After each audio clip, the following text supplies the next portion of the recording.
Than 30 unauthorized drones were spotted above last week's Seahawks Super Bowl parade and celebration despite federal air restrictions. At least one pilot could face charges. Good evening, I'm Preston Phillips. And I'm Molly Shen. The incidents come amidst heightened concerns surrounding the upcoming World Cup in Seattle. KOMO senior reporter Chris Daniels has been following the technology and the defense systems and joins us now live from Lumen Field with more. Chris? Yeah, Molly and Preston, KOMO News applied for and was granted a waiver by the Federal Aviation Administration to fly one of these over the championship parade. No other waivers were granted, thus making it illegal to fly over the parade and opening the door for pilots to face federal and state charges as this issue comes into focus before the World Cup here. With hundreds of thousands of people in the streets, the Federal Aviation Administration put restrictions in the air. But that did not stop at least 30 different pilots from putting a drone in the sky. KOMO News captured video of 2 different drones flying over the crowd in violation of the FAA edict, a potential federal crime. I'm just worried that it's just a matter of time. It's really kind of a win, not if situation that the United States deals with a widespread weaponized attack drone situation. Major General Jen Welsh leads the Washington National Guard and has been calling for stricter oversight in advance of this summer's World Cup, given how drones have been militarized in war zones. Picture the port of Seattle.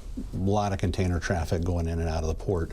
What would happen one day if one of those containers were to open up in a similar way, drones fly up and either attack folks in the nearby stadiums at a game, or even worse, go up and over the hill and go to SeaTac. All right, Chris, you got to keep that airspace clear. Local authorities acknowledge they're using these kind of monitoring systems that we told you about last fall. Drone Defender. And it allowed them to pinpoint pilots during the parade. The King County Sheriff's Department says a ground intercept team in place since last year's Mariners playoff games contacted 8 pilots as the Seahawks celebrated, and 7 of them stopped flights, but the other did not.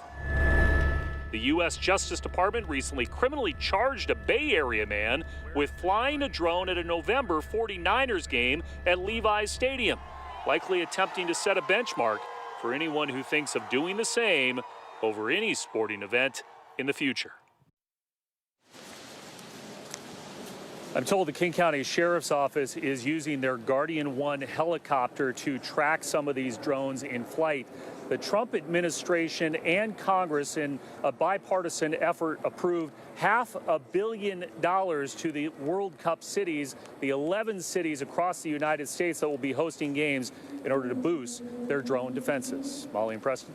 Oh, Chris, what kind of penalties are we talking about here for violating airspace during the parade? Well, we know that in that San Francisco case, that man is set to be arraigned next week on the federal charges. He could face up to a year in jail and a $100,000 penalty if he is convicted. As far as here in King County, I am told by the Sheriff's Office they have forwarded those reckless endangerment charges to the King County Prosecutor's Office as federal authorities continue to investigate also potential for filing charges there. The FAA is telling us tonight that they expect to have a temporary flight restriction in place for more than a month, not only here in Seattle, but those 10 other cities while the World Cup events play out. All right, Chris, thank you.